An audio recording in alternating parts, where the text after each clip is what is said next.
Hello everyone, this is Suyog. I'm a senior data analyst and been working with Tableau for more than 3 years now. Recently, I published my interactive resume on Tableau Public and created a video on how you can navigate. If you didn't watch that video yet, I would highly recommend please watch that first. Link should be showing somewhere on the screen. Also, please subscribe to my channel as I will be posting more videos like this one to help you build your interactive resume in Tableau Public and also help you learn Tableau one visualization at a time.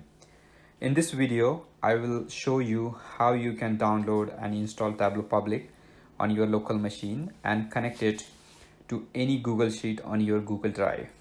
So without any further ado, let's get started.